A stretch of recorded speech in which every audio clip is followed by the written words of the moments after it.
I emphasized was that there's no threshold, and even low dose radiation has risks. And Japanese government has been continuously telling local people that there's no immediate danger, or below 20 millisieverts will be safe, or the stress will be the most harmful to your children. And those kind of propaganda has been going on in Fukushima and other contaminated communities. We like to hear from other experts, medical experts, who has expertise in this field. And we have Dr. McCue. She's one of the board members of Physicians of Social Responsibility, which is a co-recipient of Nobel Peace Prize in 1980s. Ladies and gentlemen, please welcome Dr. McCue. Extremely privileged to have been asked to speak to you today. I don't know that I have so much more to add to this incredible presentation about the power of propaganda of the electric companies that are promoting this very deadly form of energy. But I just want to add a few observations and perhaps a few questions. First of all, for those of you who don't realize, in any disaster, regardless of its nature, women are going to be disproportionately adversely impacted. And the interesting thing even about radiologic exposures is that more women relative to men will have adverse health outcomes as a result. And these adverse outcomes begin in infancy, such that for every boy who may endure some adverse impact from the exposure, 2 girls will have an adverse health outcome. And it follows all through the lifeline.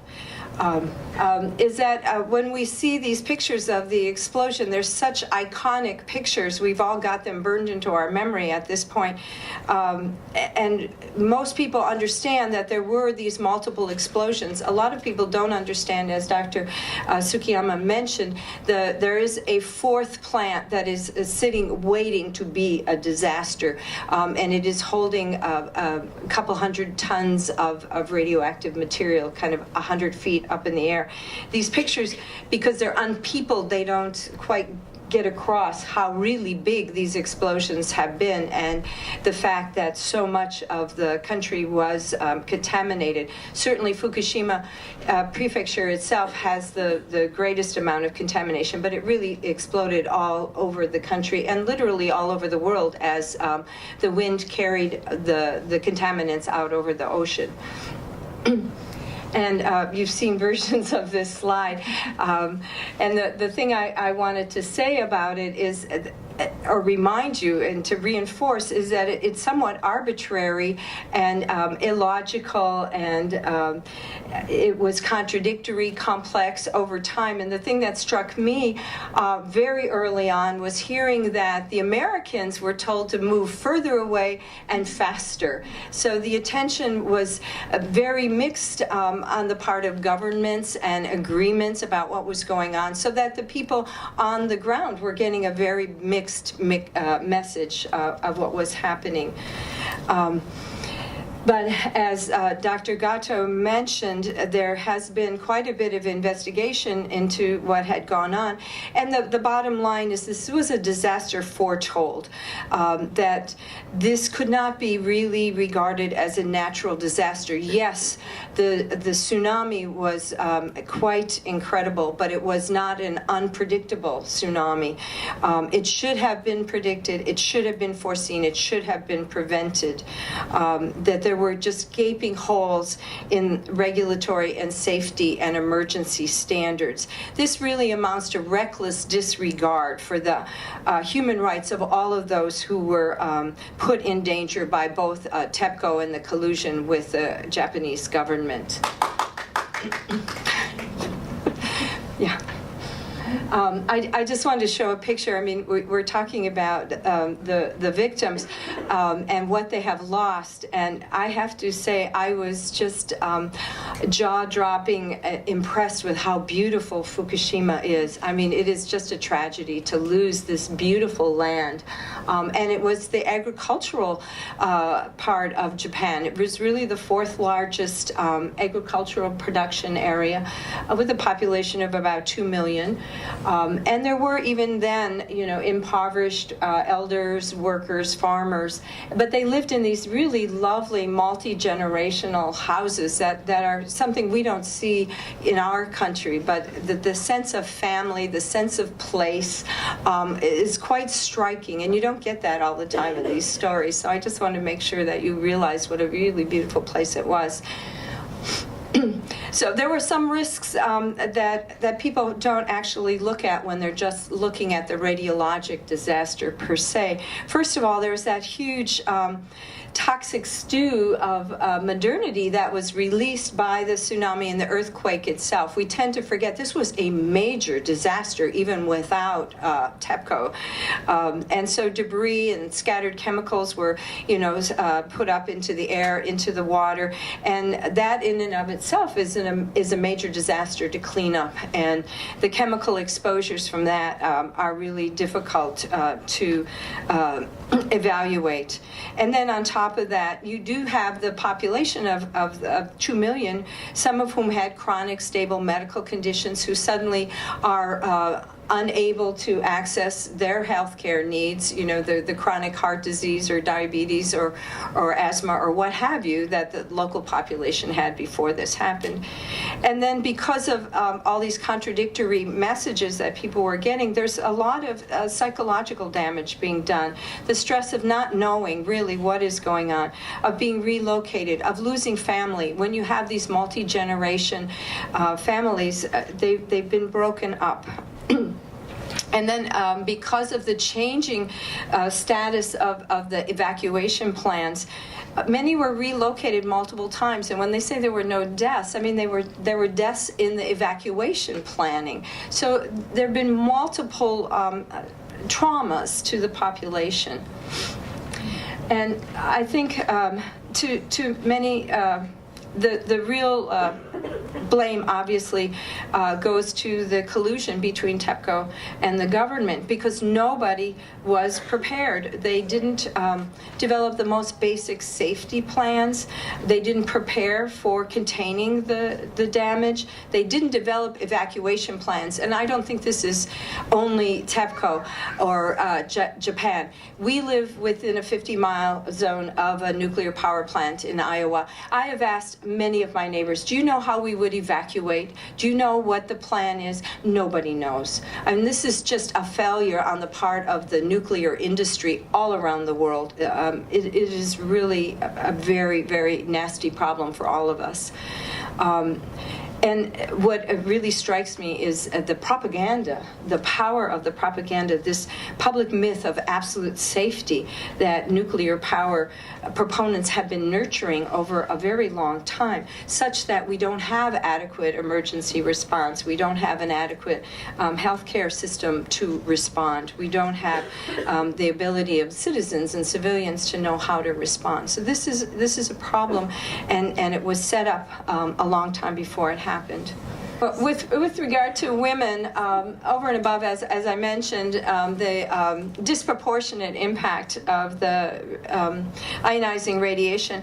Also, we can't forget that women are the ones who take care of the vulnerable populations in any population for the most part. Even though this is a wealthy nation and women are well educated, they're expected in many cases to be the care providers for the elders. And as you know, Japan has a large elderly population. Obviously, they're the caretakers for the children. There's already been a low birth weight in Japan, which has had, prior to this disaster, induced an amount of anxiety population-wide. The workers, as were mentioned, have not been well monitored. Obviously, those workers come home. And then there's the disabled and chronically ill population in any situation that have special challenges for relocation, have special challenges for their family to manage them. Okay. And then the ongoing disaster, obviously, these large areas of contamination. They're well beyond Fukushima. They include Tokyo because of wind patterns. They include the food, as was mentioned. Everyone is getting confusing messages about the health effects of chronic radiation. And while we talked about cancer, it includes many other diseases as well. It affects the heart, it affects the immune system. So diseases in general are affected across a wide spectrum. And then the displacement and the disruption of lives and lifestyle, the dissolution of families, these are all very real, very intense stresses. And I think that in the end, the distrust of authorities adds yet another layer, because who do you turn to? Who do you get your relief from all of this from if you can't trust the government, if you can't trust even the schools to give you the truth? The stories about the food contamination continue to come out. I just put up a couple that were just actually from several months ago, where we're seeing that they're finding levels of cesium that are many hundreds of times the safe limit.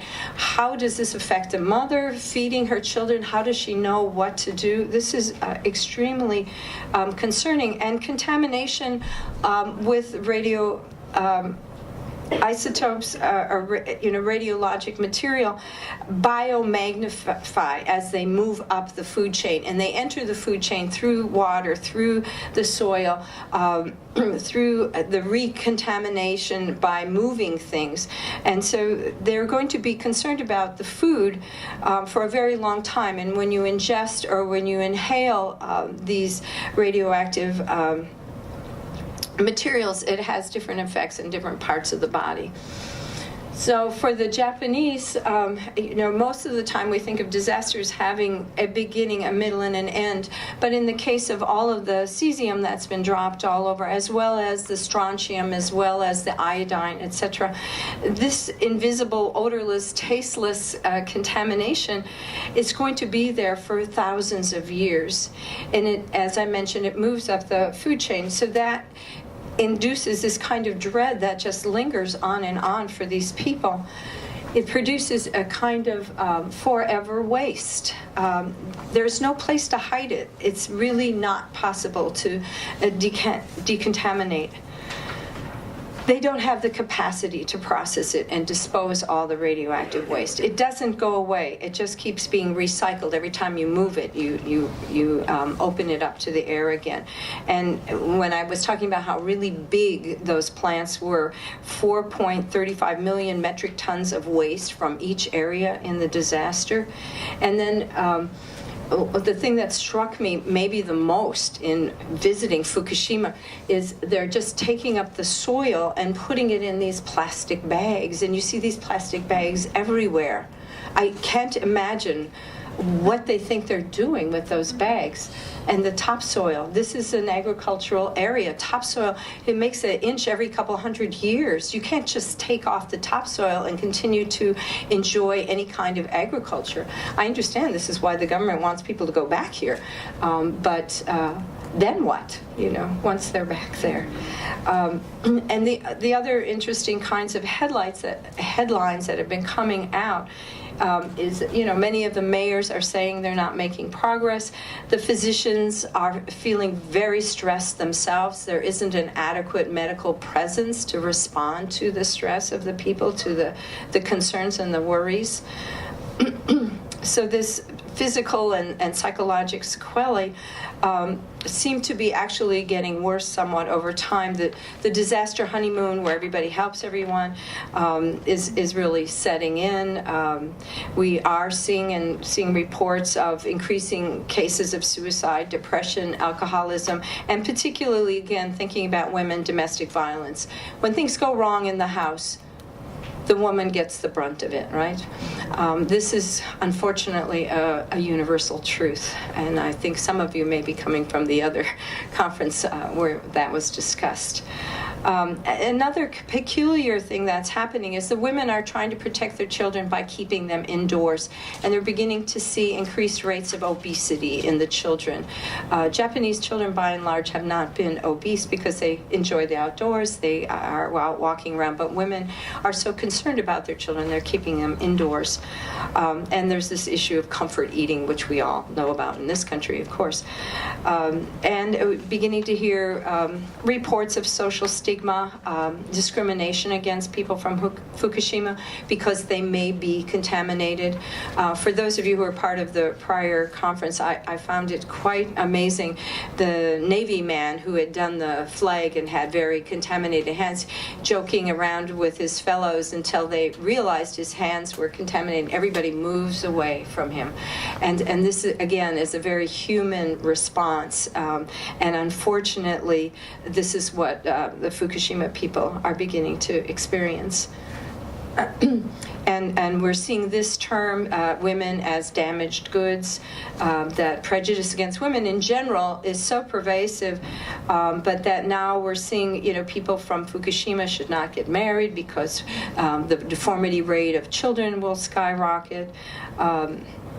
And there's not been a whole lot of investigation into reproductive health issues. We don't know for certain, what, and maybe you do, I don't know, rates of fetal anomalies or early childhood anomalies. Since the disaster, we haven't heard of any changes in approaches to reproduction or family planning. And as was mentioned, only the children are being evaluated for thyroid disease. But of course, women are at high risk as well. And I just put this in here. I don't mean for anybody to read it, but I thought it was interesting just talking about cancers and adverse health outcomes, that when you look at, even for doctors, TEPCO is not involved here, we have these graphical representations of causation of breast cancer. I chose breast cancer because it's widely known to be a cancer that is a result of exposure to ionizing radiation. And everything on here has to do with age and genetics and how dense your breast tissue is and whether or not you're impoverished and so on. But none of these causation, even for the training of doctors, involves environmental exposures or the complex environmental exposures to which we're all being exposed. So basically, I think it's important to remember this widespread distrust of the government. This is a real challenge for the Japanese, and I think the kinds of sequelae are part of an insidious global problem that we all have.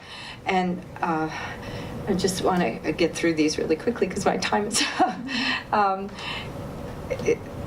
Atomic divorce is a new term we're seeing in some of the papers right now. Couples having this high level of anxiety. It was mentioned also by Dr. Goto that husbands go to work, wives don't know whether to come along, whether or not they have to stay with their husband, whether or not they should be protecting their children. And these are things that are just really very, very challenging for people to respond to. So just to kind of conclude here, it is an underlying issue. It's an issue we're all facing increasingly. It's something that we're calling regulatory capture, that very powerful individuals, very powerful corporations are justifying their own actions. They can hide them, and they can leave no records, which is part of what's going on, I believe, where they're not really recording people's dosage, where they're not really looking at health outcomes. This undermines the basic obligation of governments to protect and fulfill the human right to health. And as was said, I think it's very important that we keep the Special Rapporteur's comments in mind, that we keep the comments of the Human Rights Now people in mind, that we have to demand of the government that they respond to the people's needs, that they pay a compensation, that they do not shrink the area, but rather expand the area from which people should not be expected to live, to work. And that in the end, I really think that we have to help support massive popular sentiment, both in this country, the U.S., and in Japan, and all around the world. We have to say prevention, precaution, have to drive our policies, and that we really must say no more to these sorts of risks and challenges, no more nuclear power plants.